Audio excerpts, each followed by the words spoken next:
Olá pessoal, sejam bem-vindos todos. Vamos começar mais um módulo, por assim dizer, né, aqui das nossas aulas de psicologia. E hoje eu vou falar para vocês sobre bioestatística. Né?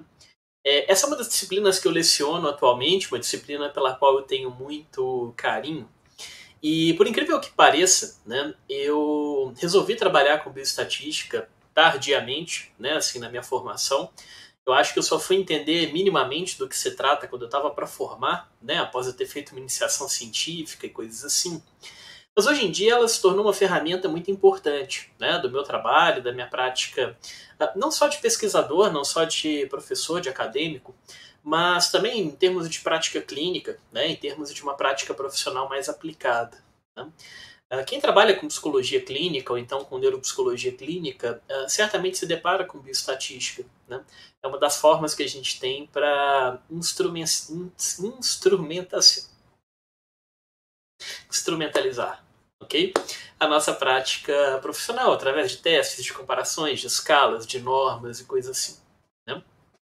Bom, qual que é a ideia aqui desse curso? Sendo muito sincero com vocês, eu não sou uma pessoa que trabalha com estatística, entre aspas, pura. Tá? Eu não sou estudante de estatística, eu não tenho uma formação, uma graduação nessa área, eu não tenho uma pós-graduação nessa área, né? Mas eu uso a bioestatística no meu dia a dia com auxílio de programas de computador, de software e coisas assim. Então, definitivamente, eu não sou um conhecedor profundo, tá, de bioestatística. Eu não poderia falar para vocês aqui nesse momento das teorias de medidas, teorias de probabilidade, as teorias que embasam, né, toda a estatística que a gente utiliza. O que eu sei, basicamente, né, e assim de forma muito humilde, é aplicar esse conhecimento, né, com auxílio de alguns softwares. Eu escolhi um aqui para a gente trabalhar ao longo desse curso, né, para resolver problemas talvez mais básicos, tá, do dia a dia do pesquisador. São problemas mais básicos, mas em grande medida é aquilo que a gente usa na prática. Né? Eu entendo que nós temos ferramentas estatísticas super diversas, super complexas, super atuais. Né? Mas acredito que 80% do tempo a gente vai estar usando métodos estatísticos mais simples, métodos estatísticos mais básicos. Né? Talvez aqueles mais comuns. Okay? A literatura científica, a prática como um todo. Então, pensem nesse curso como um curso introdutório, tá, de bioestatística. Eu construí pensando na graduação, então a bioestatística é uma disciplina geralmente do primeiro ou do segundo ano, né, na área da saúde, na psicologia inclusive. Então é para ser um curso mais simples, tá? É para ser um curso de primeiros passos, ou como diria meu pai, um curso de primeiros tropeços, né? E saibam que eu não vou me adentrar, tá, na parte puramente estatística, na parte de fórmulas, na parte de equações, na parte de programação, coisa assim. Tá?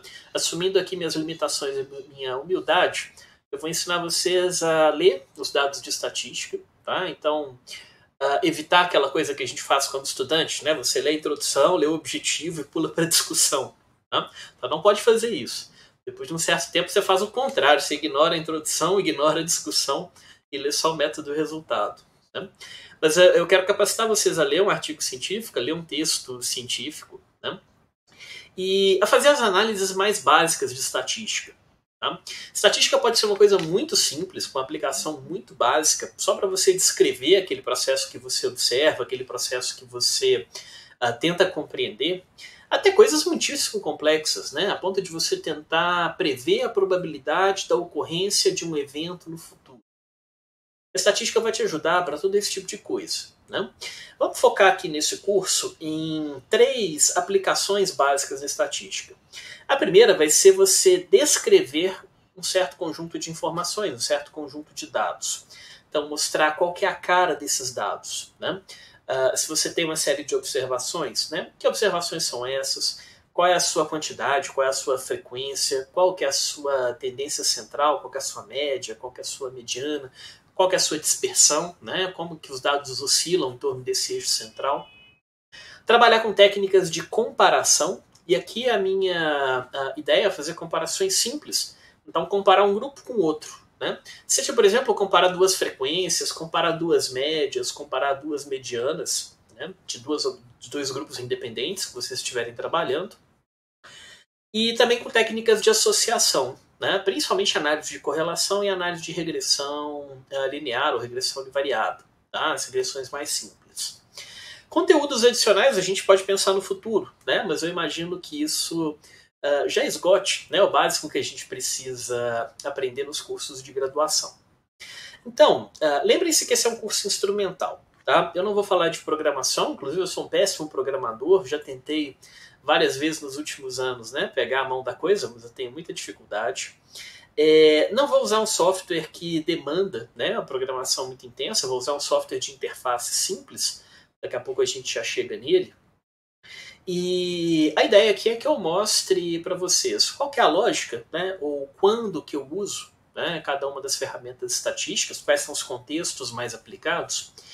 E eu gostaria de dar alguns exemplos, né? Então, abrir o programa e fazer junto com vocês algumas análises, algumas investigações, né? Para vocês verem como que a coisa pode ser aplicada no mundo real. Né? Bom, eu conheci a bioestatística de forma muito traumática, tá? Sendo sincero para vocês. Eu tive na graduação de psicologia, na minha época, na UFMG, nós tínhamos duas disciplinas de bioestatística. Na verdade, o nome era Estatística 1 e Estatística 2. Não tinha o nome de bioestatística. E foram dadas por professores muito competentes, professores muito engajados, né? Mas que não eram psicólogos. Tá? Ser um psicólogo não é um requisito, tá? Para a gente aprender bioestatística. Pelo contrário. Né? Acho que a maioria dos psicólogos, pelo menos aqui no Brasil, não tem uma boa formação em métodos quantitativos. Né? Só um parênteses, fora do Brasil é bem diferente. Né? Fora do Brasil, a psicologia é vista muito mais como uma ciência natural, como uma ciência experimental, do que como uma ciência clínica. Então, os métodos quantitativos, né? Ainda mais nessa nossa área, que o objeto de estudo geralmente não é um objeto palpável, não é um objeto diretamente mensurável, né?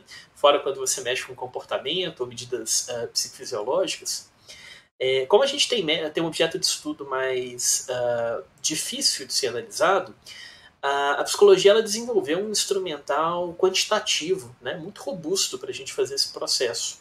Nós temos aí dentro da psicologia disciplinas como a psicometria, né, a psicologia das diferenças individuais, que aplica vários métodos da psicometria, posteriormente a avaliação psicológica, psicodiagnósticos, suas aplicações clínicas, né? E fora do Brasil a gente vai ter 3, 4, 5, 6 semestres de métodos quantitativos. Tá? Então é uma coisa mais pesada. Pelo menos nesses cursos que tem uma visão de psicologia mais como ciência e menos como uma ciência clínica, como uma ciência aplicada. Tá? Aqui no Brasil a gente tem um histórico muito mais clínico, muito mais social, tá? Da psicologia e muito mais filosófico, eu acho. Né?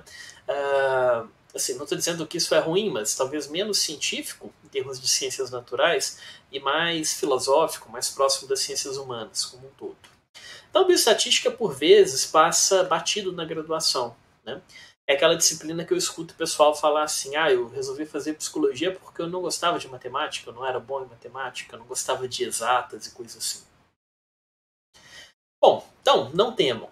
Tá? Voltando ao meu curso de vida com a bioestatística, eu tive então 2 professores, tá? Muito bons, eram ótimas pessoas, inclusive, o pessoal conversava muito com a gente, dialogava muito com a gente, que não eram da psicologia e que foram ensinar pra gente a bioestatística básica.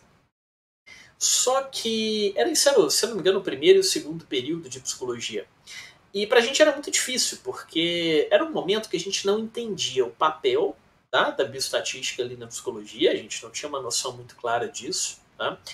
Se você está no começo do curso assistindo esse vídeo, tá? Se não se sinta ofendido, mas a gente mal sabia chegar na faculdade. Tá? Como diria um professor meu, a gente ainda estava com cheiro de leite, certo?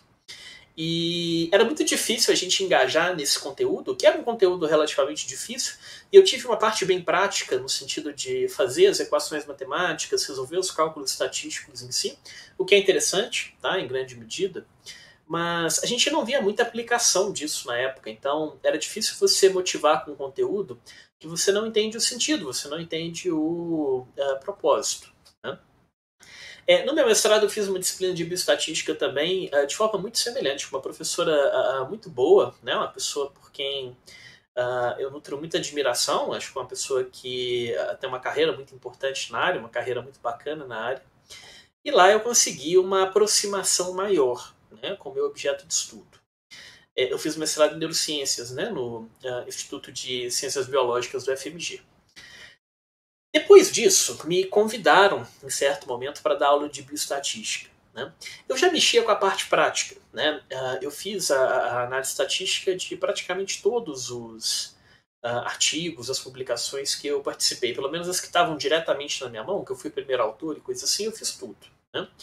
Com a ajuda, claro, dos colegas, né? Tenho muitos colegas a agradecer nesse processo, com muita ajuda do YouTube. Vocês vão descobrir que o YouTube é uma ferramenta sensacional para aprender bioestatística.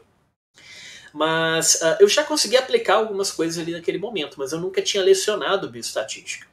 Então, quando me chamaram, eu peguei o plano de ensino, né, de uma colega fisioterapeuta que ministrava disciplinas de mim, isso para psicologia, e era um plano de ensino muito bom, muito completo, muito abrangente, né, mas muito focado nessa parte propriamente matemática. Né. E isso extrapolava um pouco minha capacidade, tá certo? Naquele momento, e acho que ainda hoje extrapola, tá? Não me bota para fazer aqui no quadro, né? Um cálculo de regressão logística. Não saberia escrever uma fórmula de regressão logística aqui agora, pelo menos não de susto, tá? Mas pensando na minha experiência na pós-graduação, e pensando no instrumental que a gente tem hoje em dia, né, nos softwares, etc., resolvi tentar uma coisa diferente. Né? Com a autorização ali da instituição que eu leciono, resolvi fazer um curso instrumental, né, onde o objetivo central do curso era ensinar o aluno a consumir bioestatística, então pensar no aluno enquanto um consumidor de bioestatística, né? Como eu brinquei, você não pular o método e o resultado do estudo. Tá? Então você ser capaz de ler o artigo como um todo. E se for realizar a bioestatística, se for aplicar a bioestatística num trabalho de conclusão de curso, num estágio, num projeto de iniciação científica, de extensão, coisa do tipo, né? Tem ali as ferramentas mais básicas, as ferramentas mais essenciais para você poder trabalhar. Né? E aí eu escolhi um software, né? Um software gratuito, ele se chama JASP. Eu vou chegar nele daqui a pouquinho para mostrar para vocês como que funciona. E a ideia dessa disciplina é, a cada módulo a gente vai pegar um tema, por exemplo, estatística descritiva, análise de distribuição de dados, comparação de 2 grupos, comparação de 3 grupos. Pegar um banco de dados real, tá? Um banco de dados de pesquisa, anônimo, claro, né? Assim que a gente tem conduzido. E a ideia é que eu faça as análises nesse banco de dados. Eu faça as análises para vocês verem na prática como isso é feito. E aí, se você está assistindo a aula em casa, que é provavelmente o que vai acontecer, né? Se você tem aula comigo de bioestatística, né, ao longo da disciplina, a gente vai trabalhar com esse conteúdo. Vocês vão ter dados, vão ter banco de dados para vocês fazerem essas análises, né, e a gente discutir.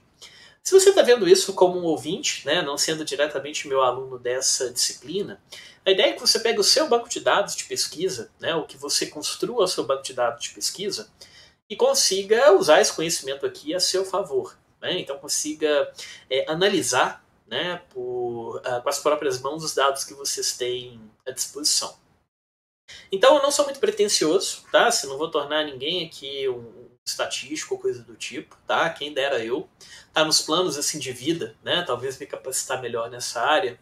Mas eu acho que pelo menos o básico eu sei fazer direitinho, tá? E essa parte de aplicar, né, os softwares, os procedimentos que a gente tem hoje para perguntas mais simples, isso eu acho que a gente consegue discutir aqui, certo? Que fique bem claro, tá? A gente escuta muito, eu escuto muito, né, no meu dia a dia, que não adianta mexer com software, você tem que entender a lógica da coisa.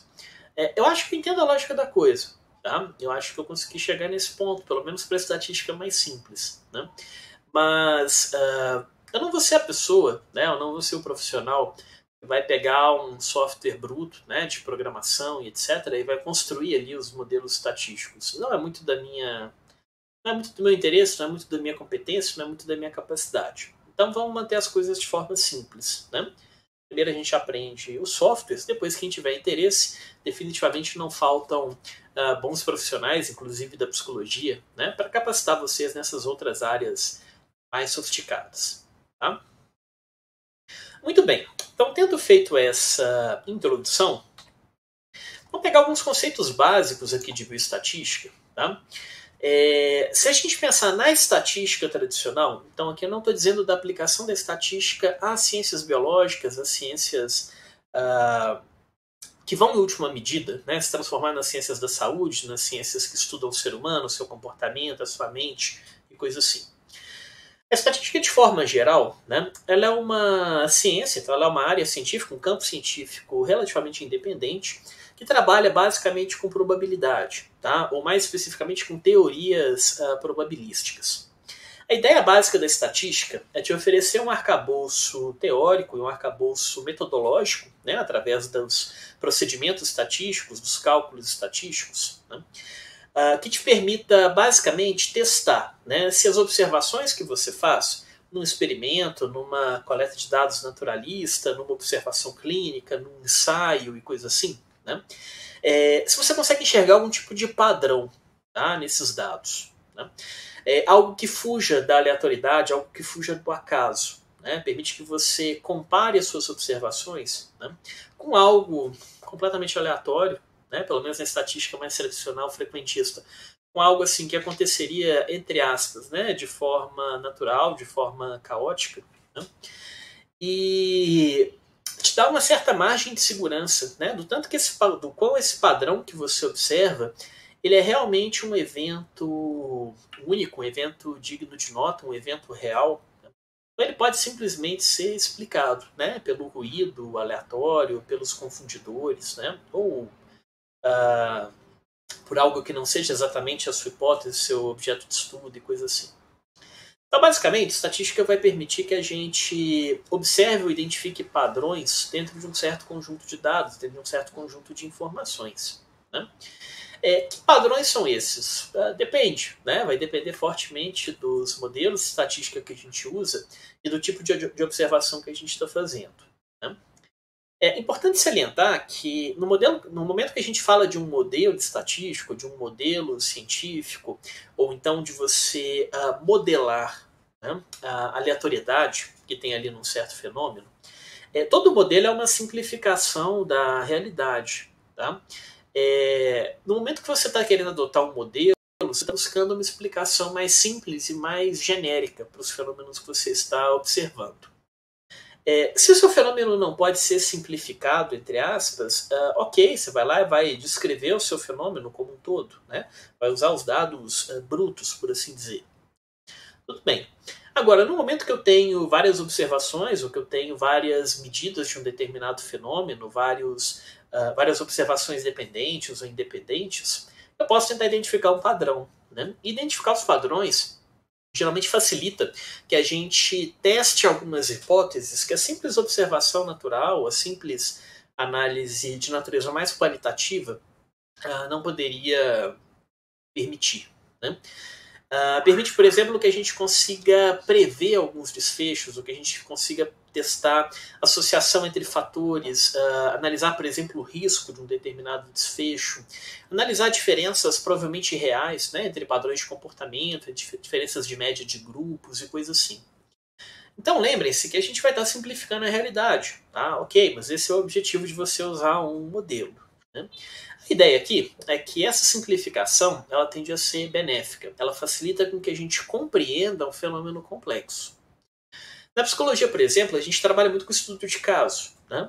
Uma coisa é eu pegar, por exemplo, um paciente com transtorno de ansiedade, tá? Generalizada, que eu acompanho ali na psicoterapia.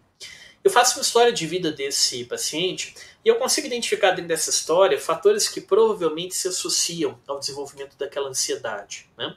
Sejam eles eventos que a pessoa passou, sejam características do seu funcionamento psicológico, sejam marcadores biológicos que aquela pessoa tem. Tudo bem. Estou fazendo ali uma observação. Isso não permite que eu descreva ou que eu faça muitas inferências sobre a ansiedade. Permite que eu faça uma análise bastante sofisticada dessa pessoa. Tá?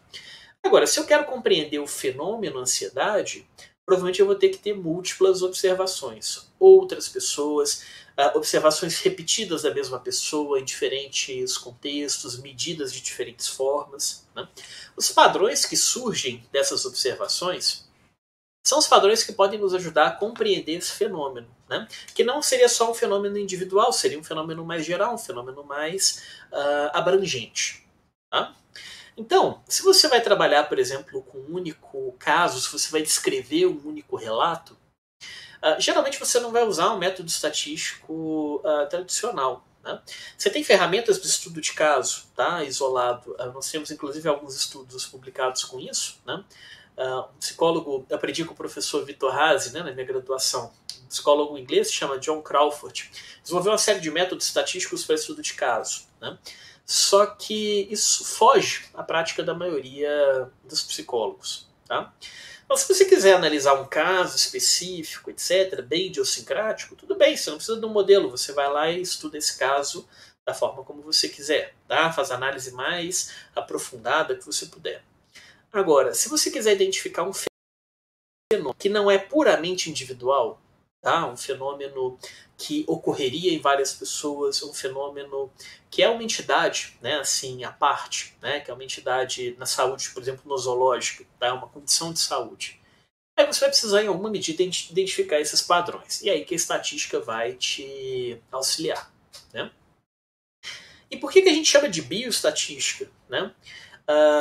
O bio dali vem da biologia, tá? Das ciências dos seres vivos. Então, o objetivo da biologia é basicamente estudar todos os aspectos, tá, relacionados aos seres vivos, seja o seu funcionamento individual, seu funcionamento de grupo, seu desenvolvimento, sua evolução, sua interação, né, com outros níveis de análise, com outros campos do conhecimento. Né? Toda a área da saúde, okay? Então todo o funcionamento humano aplicado, em alguma medida vai estar dentro da biologia. Né? A base, por assim dizer, né, da medicina é a biologia. A base, por assim dizer, da psicologia é a biologia. A gente está mexendo com o ser humano. Né? O ser humano é bio, tá certo? O ser humano é ser vivo, né, de todo jeito. Não cometam o equívoco, né, de falar da... Eu ouvi essa frase, vai doer um pouco no ouvido de vocês, tá? Mas eu faço questão de falar. A biologização da vida. Tá? Uma vez eu escutei essa frase, né? É um negócio meio atroz, né? É um negócio meio besta, tá? Sendo assim um bom mineiro na hora de falar. Biologização da vida, né? Biologia é a ciência que estuda a vida, que estuda os seres vivos. Tá? A gente não está dizendo, né, que todo o funcionamento dos seres vivos se reduz à biologia. Tá? Talvez a gente tenha níveis de funcionamento um pouco mais complexos. Né? Mas em alguma medida, todos esses níveis mais complexos vão ter uma base, né, ali bem calcada na biologia. Bioestatística seria a aplicação dos métodos estatísticos ao estudo da biologia. Então, as ferramentas estatísticas que são mais úteis para trazer informações, para trazer conhecimento dentro desse campo mais específico. Né?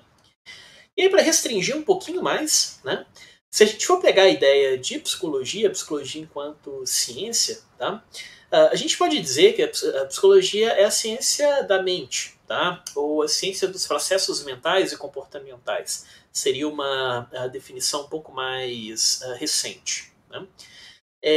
Praticamente todas as áreas da psicologia, a psicologia é famosa por ter correntes teóricas, ou a corrente teórica é o nome chique, tá? O nome verdadeiro são as igrejinhas. Tá? Você tem as igrejinhas da psicologia que geralmente não se bicam. Né? Mas tudo bem, você pode ter a igrejinha que for. Em alguma medida, ou você estuda mente, ou você estuda comportamento, ou você estuda a interseção entre essas duas coisas. Você pode dar o nome que você quiser, você pode fazer a leitura teórica que você quiser, mas em alguma medida você está trabalhando com esses dois fenômenos. Né?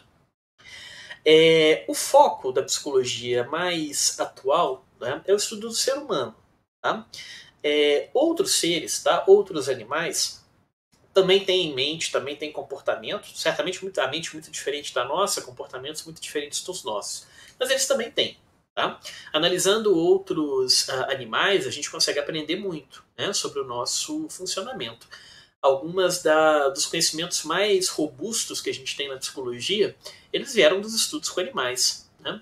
Boa parte da psicologia da aprendizagem, da psicologia das emoções, da psicofísica, da psicofisiologia, ela veio dos modelos animais. Né? Então a gente pode estudar os animais para entender como que a gente funciona. Né? Mas o foco da maioria de vocês, da maioria dos meus alunos, provavelmente vai estar na pesquisa com seres humanos. Então a gente está interessado no comportamento que os seres humanos exibem, tá? Seja esse comportamento qual for, né? Individual, em grupo, no contexto X, no contexto Y, nos dias de hoje, no passado, não sei. tá? Mas é o comportamento. Ou então os processos mentais, né? Que estão por trás de um certo comportamento, né? Ou que geram um certo comportamento. Os processos mentais a gente não consegue medir de forma direta, né? Eu não tenho uma ferramenta para ir lá, pegar a sua mente e fazer uma medida direta, tá? Botar uma régua ali na sua mente. Isso não funciona. O que a gente tem é uma ciência bem inferencial. A gente usa o padrão de comportamentos que o sujeito exibe para identificar, né, construtos mentais ou aspectos mentais, aspectos propriamente psicológicos clássicos, né, ligados à psique, ligados à alma e coisas assim. O que a gente tem de observação na psicologia é o comportamento, mas o comportamento é uma informação rica o suficiente para a gente poder pensar também no nível mental. Né?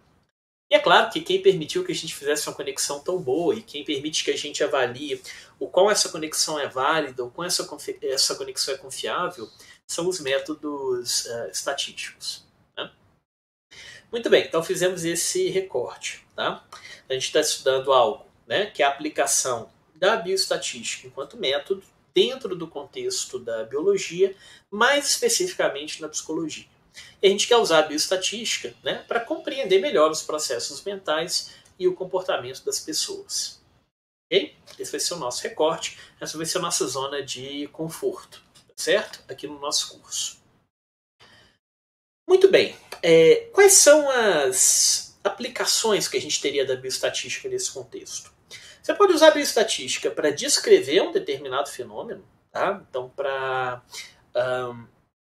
exibir um conjunto de dados, né? Para apresentar um conjunto de dados, para identificar, né, um conjunto de dados. Você pode usar a bioestatística para compreender um conjunto de informações ou uma relação que essas observações tenham entre si. Né? Então, associação entre fenômenos, diferenças entre fenômenos e coisas assim. Permite que a gente teste hipóteses, e essa vai ser a ferramenta básica da bioestatística, né, aplicada. Então a gente vai criar uma hipótese de pesquisa, a gente vai criar uma pergunta, né, psicológica. Nós vamos adotar métodos estatísticos que permitam que a gente teste essa pergunta. A gente teste para ver se a nossa hipótese provavelmente está certa ou não. Okay? Sei que esse não é o linguajar mais correto do ponto de vista estatístico, mas daqui a pouco a gente chega lá. Tá? E a estatística também pode ser utilizada para prever, né, eventos que ainda não ocorreram. Um modelo preditivo em estatística é um modelo que, usando informações disponíveis agora, permite que a gente antevenha um evento futuro, né? Que a gente consiga prever um acontecimento futuro melhor do que o acaso, melhor do que o palpite, melhor do que a própria sorte. É óbvio que esse é um objeto de estudo difícil, né? A psicologia é uma ciência bastante complexa, uma ciência muito imprevisível. Né? Tem uma certa lógica, tá? Não se aplica exatamente à física quântica, mas fora desse campo, a gente vai percebendo que quanto mais complexo o campo de estudo, né? Então quanto mais para cima numa pirâmide de organização do conhecimento, embaixo tem os níveis mais básicos, em cima os níveis mais complexos. Embaixo, por exemplo, física, química, biologia. Lá em cima, por exemplo, a sociologia, psicologia, neurociência, coisa assim. Quanto mais para cima, mais complexo. Quanto mais para cima, mais erro você tem nas coisas. Tá? Mais os fenômenos vão ser determinados por múltiplos fatores. Tá? Então, prever as coisas em psicologia muitas vezes é difícil. Né? A gente se esforça muito, mas raramente a gente tem algo 100% preditivo. Ainda bem. Né? Imagina se tivesse algum evento que é absolutamente determinante, né, do seu funcionamento psicológico. Um evento que, se você passasse por ele, você não teria absolutamente nenhuma escapatória, né, de desenvolver um certo desfecho. Okay? Então, quando a gente vai estudar ou aplicar a bioestatística na psicologia, a gente vai aplicar isso no comportamento, na cognição, nas emoções, na saúde mental, nos transtornos mentais, na personalidade, no comportamento de grupo, né, na psicofisiologia, na psicofísica. A gente vai aplicar isso na psicologia como um todo. Tá? Fora aquelas áreas que são muito resistentes, né, a métodos quantitativos, e se você olhar de forma muito fria, tá, de forma muito crua, são muito resistentes ao método científico. Tá? Não exatamente ao método quantitativo, mas ao método científico como um todo. Né? Fora essas áreas, né, provavelmente vocês vão identificar, se não agora, ao longo do curso, quais são. A psicologia tem uma relação muito próxima da bioestatística. A gente só pode afirmar, né, as nossas teorias psicológicas, e lembrando que afirmar, né, em ciência é baseado em probabilidade. Tá? Quer dizer que provavelmente a gente está certo, ou provavelmente um certo fenômeno existe, ou um certo padrão é aquele mesmo. Tá? A ciência contemporânea ela não é determinista, tá? No sentido que isso gera isso. A ciência hoje em dia ela é muito mais. Isso tem uma chance de gerar isso aqui. Ou isso provavelmente vai gerar isso aqui da frente. Tá? Bom, então o objeto de estudo da psicologia vai ser complexo, tá? Mas a gente vai poder usar a bioestatística em qualquer área da psicologia, certo? Mesmo se você for um campo que não se aproxima tanto dos métodos quantitativos, tá? Ainda assim você pode aplicar a bioestatística ali dentro. Né? Vários estudos com psicoterapia, por exemplo, a psicoterapia até a década de 40, 50 do século passado era absolutamente resistente, né? Um escrutínio assim, mais quantitativo, mais clínico. Tá? Clínico no sentido de saúde, clínico no sentido de tratamento. Né? Mas foram feitos ensaios clínicos, foram feitos estudos utilizando a metodologia estatística sobre psicoterapia. Né? Inclusive com psicoterapias de pessoas ou de áreas que se opõem fortemente a esse tipo de raciocínio. Né? Então é uma ferramenta universal. A gente pode aplicar ela na psicologia aonde vocês bem entenderem. Certo? E lembrando, tá? Eu falei agora há pouco dessa ideia de pirâmide. Isso é uma adaptação de um texto do Edgar O. Wilson. Edgar O. Wilson é um biólogo. Né? Ele foi fundador de um campo que se chama sociobiologia. Né, que é basicamente o estudo das bases biológicas do comportamento social, ou mais especificamente do comportamento das espécies sociais. Né? Ele trabalhava com formigas. Né? A biografia dele é um livro fantástico, recomendo todo que vocês leiam. Se chama O Naturalista. Tá? É um excelente livro. E ele trabalhava com formigas, mas vendo a estrutura social das formigas, ele foi se interessando por outras áreas do conhecimento até chegar ao comportamento dos seres humanos. Tá? Estatística você pode aplicar em qualquer nível, tá? Assim, da organização do conhecimento. Isso aqui é uma leitura minha, tá? Talvez essa pirâmide não seja exatamente nesse formato, talvez você tenha que botar numa estrutura diferente. Tá? Tudo bem, pode usar a estrutura que você quiser. Mas a ideia aqui é que quanto mais complexa a ciência, então quanto mais características, pressupostos ou informações uma ciência tiver que levar em consideração, menos precisa vai ser a estatística. Tá? Ou mais erro, né? Mais aleatoriedade a gente vai ter dentro dos métodos estatísticos. No sentido que os modelos de física quântica, por exemplo, até onde eu acompanho, definitivamente não é minha área. Tá? E eu sei que tem um monte de bobagem quântica que a gente fica vendo aí nos lugares. Né? Mas até onde eu sei, física quântica de verdade, os modelos matemáticos são super precisos. Né? As hipóteses testadas na física quântica elas são absolutamente robustas, né, do ponto de vista estatístico, do ponto de vista matemático. Né? Assim como a física, assim como a química inorgânica, orgânica, biologia humana. Só que quanto mais para cima, né, mais erro embutido, por assim dizer, você vai ter.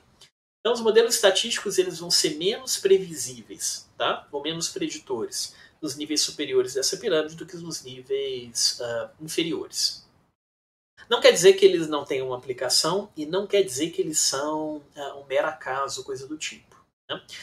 Aplicar os métodos estatísticos da psicologia, por exemplo, permite que a gente consiga prever o comportamento humano, né, muito melhor do que a gente simplesmente adivinharia. Né? Ou mais importante, eu acho que aí é a aplicação chave disso na psicologia. Né? Permite que a gente observe padrões, né, que são reais, mas que não são muito intuitivos. Né? Estudar psicologia é um negócio perigoso. Né? Tem uma frase que provavelmente vocês já ouviram falar, né? Que é assim, todo mundo é meio psicólogo, certo? Os colegas da psicologia detestam essa frase, né? Porque parece que banaliza um pouco a ciência, né, psicológica. Mas essa frase não está errada, tá? Essa frase está correta. Todo mundo é meio psicólogo, no sentido que você tem uma mente, né, que evoluiu para compreender a mente das outras pessoas, o comportamento das outras pessoas, a sociedade que a gente vive, né, os grupos que a gente opera e coisas assim. Então a gente tem uma mente que ela é muito susceptível, tá, ao conteúdo humano, ao conteúdo social, ao conteúdo psicológico, por assim dizer. Então, de certa forma, a mente já vem meio programada. Tá? Então nós temos intuições razoáveis, né, sobre o comportamento humano.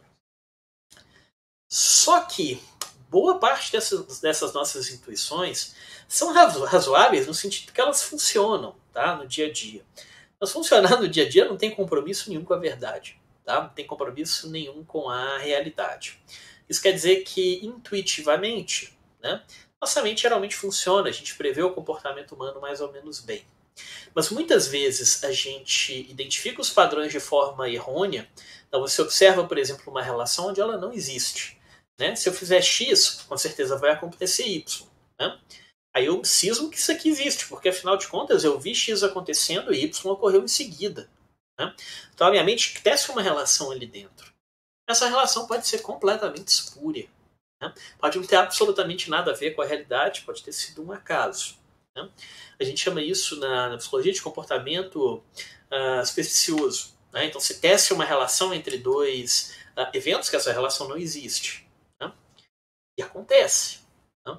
Eu gravo essa aula para vocês no momento de pandemia, né? Pandemia do Covid-19. Quantos comportamentos bizarros, quantos comportamentos equivocados, quantos comportamentos absolutamente irracionais, tá, não ocorrem no momento dessa pandemia, mas a nossa mente é muito forte para legitimar que eles estão corretos. Né? Vou dar um exemplo para vocês. Recentemente, né, uma figura pública importante aqui do Brasil, não vou dizer quem é, mas provavelmente vocês vão identificar rapidamente quem eu estou falando. Né? Disse alguma coisa do tipo, né? Conheço muitas pessoas que trataram o Covid com a medicação X, né? E elas melhoraram. A ciência está falando que não melhora, mas a pessoa ali melhorou. E esse sujeito se convence, né, que a medicação X trata a Covid-19. É uma relação espúria. Tá? Não existe essa relação. Mas a mente daquela pessoa fez essa associação. Né? E nós somos muito cabeça dura. Tá? A mente humana ela é muito inflexível. Tá? Ela é inflexível no momento em que ela adquire uma ideia, ou ela constrói um certo conhecimento, ele é muito rígido. Né? Questionar essa crença prévia, questionar esse conhecimento, não é uma tarefa fácil. Tá? O fenômeno de dissonância cognitiva vem nesse sentido, ou então de self-positivo, né? Se for uma coisa social, interação humana e coisa assim. Às vezes a gente cisma de alguma coisa, e essa cisma, entre aspas, é completamente irracional, tá? É uma coisa completamente esdrúxula, não tem nenhuma base factual, não tem nenhuma base científica sobre isso. E a nossa mente arruma N argumentos para justificar que isso acontece, que essa relação existe, e assim sucessivamente. Tá? Eu posso ter confundido aqui, mas talvez a pirâmide não tinha aparecido para vocês enquanto eu estava falando. Mas essa é a pirâmide que eu queria mostrar. Tá? Problemas aí do PDF, coisa assim. Então, mas o meu ponto né? Usando estatística na psicologia, a gente consegue ficar relativamente resistente a esse tipo de coisa. Né? A gente fica menos susceptível aos nossos próprios vieses, né? Às nossas próprias tendências, nossas próprias ideologias. A gente não é neutro. Tá? Assim, neutralidade em ciência é bobagem. Né? A ciência é feita por gente. Gente, em alguma medida, não é neutro. Tá? Mas usando os métodos estatísticos, a gente diminui, em alguma medida, tá, essas nossas tendências que podem aí enviesar, certo? As nossas observações, o nosso funcionamento e coisas assim. Em última medida, né, a bioestatística ela vai nos ajudar fortemente, né, a aplicar o método científico. Se a gente está dizendo que psicologia é ciência, né, e eu tenho certeza absoluta que psicologia é ciência, tá? E digo mais, para mim, a psicologia é uma ciência bem tradicional, uma ciência natural. Tá? Não acho que ela seja uma ciência humana, uma ciência social, uma ciência da saúde. Acho que a psicologia é uma ciência natural, que pode ser aplicada nas humanidades, na área da saúde, etc. Mas tudo bem. O que eu estou querendo dizer aqui? A base do método científico é você ser curioso, você ir lá, observar as coisas, procurar, estudar e fazer uma pergunta. Né? A pergunta é basicamente alguma coisa que te incomoda. Né? Você ficou curioso, você viu uma coisa e falou assim, poxa, mas por que isso acontece? Ou se eu fizer isso, o que será que acontece depois? Estou gravando a aula de vocês aqui com o meu cachorro, tá? Aqui no meu estúdio. O cachorro está latindo. Né? E eu estou assim, poxa, por que esse cachorro começou a latir agora? É uma pergunta. Tá? Como é que eu respondo essa pergunta? Né? Se eu quero responder de forma clara, de forma precisa essa pergunta, né, eu vou ter que ter claro qual que é a minha hipótese. Então, por que eu acho que isso está acontecendo? Eu acho que meu cachorro está latindo aqui porque a cachorrinha da vizinha está lá fora latindo também. É uma hipótese para explicar esse fenômeno. Tá? E eu preciso testar essa hipótese. O teste de hipótese é onde a bioestatística vai te ajudar. Tá? Por que ela vai te ajudar? Porque ela basicamente permite que você teste essa sua hipótese, essa sua explicação, né, contra um certo parâmetro. Pode ser contra o acaso, pode ser contra uma hipótese concorrente, pode ser contra uma outra explicação possível para o fenômeno. Né? E a partir daí você vai testando se a sua hipótese é robusta o suficiente para se manter frente a outras explicações alternativas. Né? Por exemplo, a explicação alternativa aqui do meu cachorro latir. Não, meu cachorro latiu porque foi um evento aleatório. Né? Sei lá, aconteceu um trem ali no cérebro dele, acidentalmente ele latiu. Não tem nada a ver com a cachorrinha lá fora. Pode ser. Tá? Eu posso fazer um experimento para ver isso? Posso. Posso, por exemplo, documentar todas as vezes que o meu cachorro latir nos próximos 20 minutos. Posso ficar bem atento para ver se há um estímulo externo da cachorrinha latindo ou não. Posso tabelar quantas vezes meu cachorro latiu, quantas vezes esse latido sucedeu o latido da cachorrinha lá fora. E a partir daí testar quantitativamente. Será que essa associação existe? Será que quando a cachorrinha lá fora late, meu cachorro tem uma chance maior de latir? Exemplo absolutamente improvisado, não fazia parte do script, tá? Mas vem a calhar aqui, tá? Com o comportamento do bichinho. E a ideia é que esse teste de hipótese vai te oferecer evidências mais ou menos robustas. Né? Uma evidência robusta provavelmente vai se dar de um teste de hipótese sólido, né? Onde há uma probabilidade muito pequena, né, daquele fenômeno que você observou ter uma explicação melhor, ter uma explicação secundária. Né? E isso é método científico. Né? No momento que eu testo a hipótese, divulgo os meus resultados, comunico os meus resultados e eles se mantêm constantes, né, em múltiplos estudos, múltiplas observações, né, múltiplas ocorrências, eu começo aí a construir o conhecimento científico. Né? Em maior ou menor medida, né, todos os expoentes da psicologia, temos alguns aí à direita, né, do slide. O Sternberg está um pouquinho tampado aí pela minha câmera, mas são psicólogos importantes, né, do século passado. Todos eles aplicaram o método científico em maior ou menor grau. Né? Uns de forma muito dura, muito consistente, né? Muito rígida, né? Como, por exemplo, o Skinner. Né? Outros de forma mais atrapalhada, de forma talvez menos sistemática, de forma talvez menos científica. Ok? Aí vocês pensem aí quais são os possíveis candidatos. Tá? De todo jeito, assim, essa é uma forma, né, de você ler o mundo. Né? A ciência é uma forma da gente observar como que a realidade funciona, uma forma particularmente boa, né, diz aí o curso da história, né? E ela pode ser aplicada à psicologia. Você pode ser um behaviorista e aplicar o método científico, testar suas hipóteses com a bioestatística. Pode. Você pode testar, por exemplo, né, a presença de uma variável que facilite um processo de aprendizagem. Você pode quantificar esse processo através da bioestatística. Você pode ser um psicanalista e fazer isso. Né? Um experimento famoso do Aaron Beck, né, na década de 50, se eu não me engano, ele testou se a frequência do conteúdo, né, dos sonhos de um determinado paciente, que representaria alguma medida processos inconscientes, né, se a frequência desse conteúdo era diferente em pessoas que têm um transtorno mental, pessoas que não têm um transtorno mental. Isso é uma hipótese que pode ser testada quantitativamente. Né? Carl Rogers, com a psicologia humanista, né? Assim, psicologia existencial humanista hoje em dia, um prisma mais aberto. Nós temos ensaios clínicos, né, duplos cegos, randomizados, controlados por placebo, de psicologia existencial humanista. Né? É a aplicação de métodos quantitativos absolutamente sofisticados para determinar até que ponto a psicoterapia efetivamente funciona para um paciente, até que ponto você não está vendo um efeito placebo, você está vendo ali só uma interação humana qualquer, que não tem uma psicologia por detrás. Né? Uma psicologia cognitiva que adota aí os métodos quantitativos para praticamente todas as suas análises. Então, meu ponto é, se você tem apreço por uma certa área da psicologia, estude bioestatística, não tem problema, ela é uma ferramenta bem genérica, uma ferramenta bem universal, e ela pode te ajudar a compreender melhor, né, esses fenômenos que te interessaram, esses fenômenos que te levaram a estudar psicologia ou que te mantêm no curso nesse momento. Né? Muito bem. Vou encerrar essa primeira parte da aula por aqui. Tá? Eu queria só fazer uma introdução geral para vocês. Ok? Tenham em mente que bioestatística e psicologia caminham juntas, tá? Não são disciplinas separadas.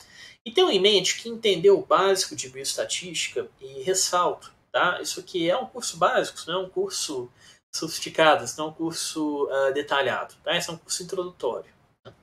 Mas as ferramentas que a gente vai discutir aqui podem tornar o seu trabalho mais fácil, podem tornar o seu trabalho mais preciso, podem permitir que você produza conhecimento, formule perguntas, observe os fenômenos que você trabalha, que você estuda de uma forma um pouco diferente. Né? A ideia aqui é abrir, né, o leque de vocês, ter um campo de visão um pouco mais abrangente para os fenômenos psicológicos. Dito isso, né, muito obrigado, né, pela atenção de todos. Até mais e bons estudos. Tá?